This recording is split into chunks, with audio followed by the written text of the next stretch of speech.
Hello, folks. Well, I just kind of want to do an end of the year vlog, I want to do an end of the year vlog slash, I guess, retrospective about personal. This would be more about, I guess, personal stuff, kind of a vlog. I want to do one about personal, like, vloggy stuff, and then I want to do another one about comics. Just things that I thought were important in comics and stuff. But anyway, just looking back at 2013, I've got significantly a lot more comics. I know that much. I know that, I am getting nearer and nearer of completing Chris Claremont's run on Uncanny X-Men. I've gotten a good chunk of those, and I got a lot of key issues along the way as well. One of them, of course, being my nice CGC graded Amazing Spider-Man 121 7.0. Like a really key issue here. So, again, that's one of them. I got Captain America 100. I got, like, First Appearance of Spider-Girl, First Appearance of Spider-Woman. So, I got a lot of key issues, a lot of comic books. So my comic book collecting has been pretty decent. I've been trying to pinpoint it to certain things, like, key issues, X-Men, Claremont, and and Doctor Doom stories that I really want to read. So that's kind of been my focus for 2013. I've been very successful in that. My plan is to, this year, one of the resolutions is to complete one of my New Year's resolutions for this year is to complete the X-Men, Claremont's X-Men run. But when I get to Giant Size and X-Men 94, I don't know how I'm gonna get those, but I'll find a way. I managed to get this for a pretty decent price. I'll manage to get a way to get those for a decent price. But yeah, that's my goal. And then the second one is going to be to, start making a run on Marv Wolfman and Perez's New Teen Titans and Tell the Teen Titans stuff, because I enjoy those. So that's in terms of, I guess, comic collecting 2013. Pretty successful year in collecting that. Folks, I think we should do an overview of 2013, like in comics. The good, the bad, the ugly. I think that would be just some notable things that happened in comics. So let's get started. One of the notable things that happened was the death of Damian Wayne. That one is something that was momentous, I believe, in DC. That is something that was so well done. He went out the way he should go fighting. And I think everybody had, it crossed over to so many issues, into a lot of other bad issues, but I think a lot of people in the community, had an effect to that. Like me, personally, I know me and Sleepy Reader Damien, were really upset about that. I know I was upset about it when he died, because I love the character. He's a great character. I love the character. I can relate to the character so much, but and then when he killed him off, I was, ready to jump off. In fact, I did jump off Batman and Two-Face, and Damien, Sleepy Reader 66 was also supposed to, jump off, and I think he's back on with Batman and Two-Face. And so that was something that was really momentous, that everybody felt that a bunch of fat bastards at, comic shops got a bunch and tried to peddle them off and make a profit, jackasses. Of course, I got my copy, and I got it signed by Chris Burnham at, C2E2, so I'm happy, but that was something that, again, that I think everyone should remember that. And then the issues that followed, the 5 stages of grief. And then now they're on Batman and Team Up, Batman Two-Face, which I dropped it because Two-Face is not a character that does anything for me. And the main reason I was reading it was because of the Anne Robin. But that's one thing that was momentous that happened that I feel wasn't reported. Another thing that happened this year in comics was Marvel Now.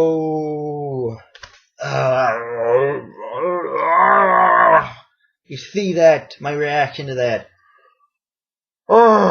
Just Marvel Now. That was mixed result, I would say, would be the right answer. Some things are good, some things are horrible. Some things are good, some things are horrible. And, God, it's just, the fact is, some of these books didn't need to go to number one when you really think about it. Fantastic Four is getting 2 number ones already. They went to number one. They went up to a certain point, and now they're going to go to number one again. And it's just like, why? It doesn't make any sense. When you, back in the day, when you changed the creative team, you didn't freaking, you didn't freaking start at a new number one. It's like, that's for my thing. It's like, I just don't like that. It's like, come on, seriously. It makes me not want to pick anything up. It's like, personally, when I want to jump on a book, it makes me like, oh, why should I pick this up? They're just gonna cancel it or restart it at number one. What's the point? Why should I read it? That's, for me personally, that's the way I feel. And it's just, like I said, it's been mixed results. There have been some good stuff. I mean, I'm trying to think of good stuff because I haven't been reading a whole lot. I mean, some stuff that people are interested in, like Silver Surfer, then for New Warriors, like some things are starting to get brought back from the 90s, like the New Warriors was a 90s book that's starting to get brought back. There is some good stuff there too, but ultimately it's been met with a lot of mixed results. A little more negative, a little more negative than normal, but, it's mixed results. And I think that's worth talking about. And then let's also go on to another subject, the cancellations of titles that we're all grown to know and love. Personally, my Scarlet Spider from Marvel, the only book I was getting at Marvel, was canceled, which breaks my heart. And Wellington, you better not damn well read Comic Book Lowdown, Wellington. You better not damn well read any of my books. Stay the hell away from Ninja Turtles. I mean, you're like, he said it first. He's like a curse. I mean, all his books that he reads have been canceled. I mean, Scarlet Spider, I love that book. It was one of my favorites, and it's gone. So it's like, I'm trying to fill the void. I'll try to fill the void with Harley Quinn now, but, and also Venom got canceled. Amazing Spider-Man was canceled, like, either 2012 or 2013. Peter Parker's still not back. Let's see. Justice League International, I don't know if that was still around. I got canceled. A few DC titles, like I believe Animal Man getting canceled, possibly Swamp Thing, I'm not too sure. The Dark Knight, Batman getting canceled, which is not a shock, because that really has no reason to exist whatsoever. I mean, just all the books that we lost that some people loved are gone by the wayside. And then again, you got the new titles like Superwoman, like Batman, Superman, and stuff like that. That Batman, Superman has been met with mixed results at best, lukewarm, and stuff like that. And then you got some other ones like Justice League 3000, which seems like it's going to be good. But the cancellations, I mean, anyone who wants to say, leave a comment and say some of the books that they missed, that the heart will go on, put it in below. I mean, that's another one. And then let's go look at the events that happened. I mean, well, one event that happened was Infinity. And you might hear cricket sounds because that's kind of what happened. I never read any of it, but Infinity from Marvel seemed like it was pretty much a flop. Like it really, because I haven't heard anything from this Infinity in the community whatsoever from Marvel. I haven't heard anything about anybody really mention it a whole lot at all. I mean, I remember when it first came out, everybody was really excited and stoked for it, but after it came out, nobody really cared. I mean, after like the first issue or two, I didn't hear anything about it ever again. No one at my comic shop talked about it. Not a whole lot of the community people were paying a whole lot of attention to it. It was met with a lot of indifference. It was pretty much met with a lot of indifference, and it seemed that no one really cared. And it just seemed like it was just like a really forgettable story from the looks of it. Because typically when something's really good, people will talk about it, and when something's really bad, people will talk about it. But when something's mediocre, forgettable, no one will really talk about it a whole lot. And that's what Infinity probably was. And then there was, whatchamacallit, the Trinity War, which again was, it seems like it is been met with indifference as well, or a very lukewarm response that's not incredibly good, not incredibly bad. So that's another event that happened that I think is worth noting. Another current event that's happening is Forever Evil, which I personally am reading and enjoying. It's going to stretch out to 2014. But, that's another one that's kind of mixed results. Some people either love it, and other people don't care for it. So you got two ends of the spectrum, but there's not a whole lot of in between, which is good because people are at least are talking about it that way. So that's what happened in 2014 in terms of there. And another thing I think a good thing about 2013 was what I would call the rise of the indies. I mean, the indies. Don't get me wrong, I'm not a big indie guy either. I mean, I'm only reading like two, if you want to count Ninja Turtles as an indie. But I think the rise of the indies, which probably was even before that, 2013, but we've seen the independent market for comics just exponentially start rising. I mean, they have just really got up there really high now.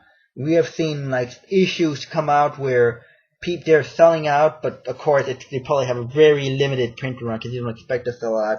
But you're seeing a lot of really great stuff from the indie scene now. We're seeing great stories, things that we've probably never seen before that we used to get at Marvel and DC, but we're finding these in the independents now because they're not hampered by editors or creative rights or characters or any sort of licensing whatsoever. They have pretty much a whole free reign to do what they want, and consequently, we're seeing just a gigantic, not renaissance, but a surge and just I guess a golden age for independent titles that are starting to raise up and so that's another thing I think 2013 we got that's definitely good for discussion, the rise of the independents. And for anyone who wants, I mean, you could comment on the bottom, make a response video just saying what issues were really great, what independent titles were really fantastic in the 2013s to further illustrate that this has been a great year for independent titles. I think we would be crazy to overlook that. Absolutely crazy. And another thing we got to look at is outside of the medium, the other mediums, the comic books, how 2013 fared with that. Well, I mean, God, did the Avengers come out this summer? Was it last summer? I can't remember. I mean, that's been long ago. But we've got to look at some of the movies that came out. I mean, Thor: The Dark World. I didn't see it, but it made money. But I think people are kind of starting to get to a point where there's so many of these superhero movies coming out that people can pick and choose. People are starting to pick and choose which movies they want to watch. So it's like, this movie came out, but we don't really have to see it. We can wait for this one to come out that we really want to see. And so we've seen some of that stuff. I mean, the Wolverine came out, and I thought that was pretty decent. I didn't care too much for the way they portrayed Silver Samurai. But I understand you gotta make some changes to it. But I thought the way they portrayed Wolverine was well done, in my opinion. So the Wolverine came out, and then we also had to go to the TV shows. Also with Man of Steel, which again that was mixed results. Some people like it, and some people hate it. I'm kind of in between on this one. It was like they did things good, but they also did things that were not so good. And we gotta go to TV shows. Arrow apparently is kicking a shitload of butt. I mean, they might even segue into a Flash series with Barry Allen. So Arrow has been good. That's a good portion. Arrow has been fantastic. Apparently, I don't watch it, but people seem to like it. And I don't know. I just have a hard time getting into Arrow. A guy who shoots arrows, that's his superpower. It doesn't appeal to me, but. So that's another one. And then you got the ones that are not so great, like S.H.I.E.L.D. I mean, that is the most boringest show that I can't even sit through it anymore. It's just so blah for me. It's so boring. It's like, it's like nothing really of interest ever happens for me on there. And I'm just like, I pretty much changed the channel now. I actually watched something called The Originals on the CW network. It's about vampires that were the first vampires. I find that is more interesting than S.H.I.E.L.D. I just can't do it. So that's the really indifferent, lukewarm, bad ones. And there are probably other stuff that have happened in comics that I'm forgetting. Let's see, DC. I mean, my favorite titles from DC have been Batgirl. Batgirl, in my opinion, is personally my favorite one from DC right now. And it has been all year. I mean, we also had Death of the Family, which the ending was a little anticlimactic, in my opinion. So that also happened. But Batgirl has been my personal favorite of the year of 2020 from DC. From Marvel, it's been Scarlet Spider. From the Independent, it's been Ninja Turtles. I mean, those three have been my favorite for the year of 2013. And what else was I gonna say? And let's look at some of DC stuff. Some of the stupid things that happened, I guess. Of course, DC stuff. You know, they have the whole problem with the editors and them screwing the pooch a whole lot.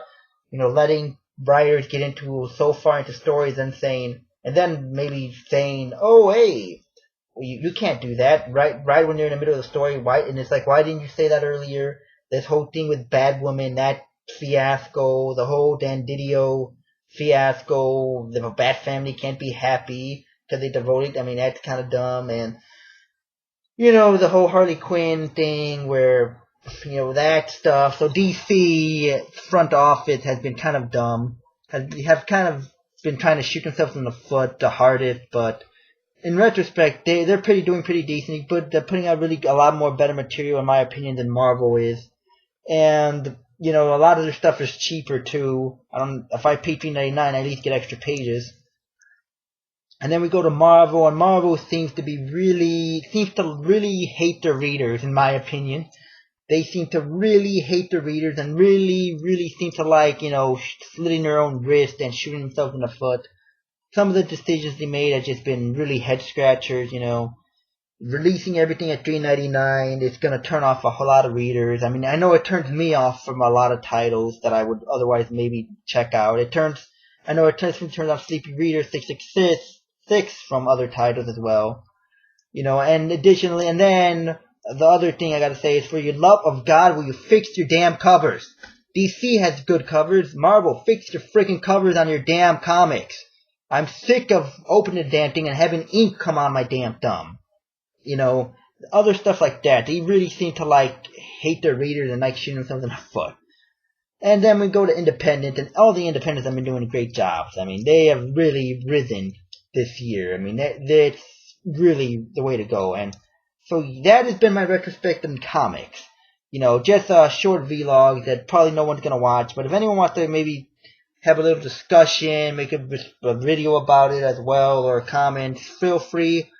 So I'm going to go to sleep because it is 3 in the morning.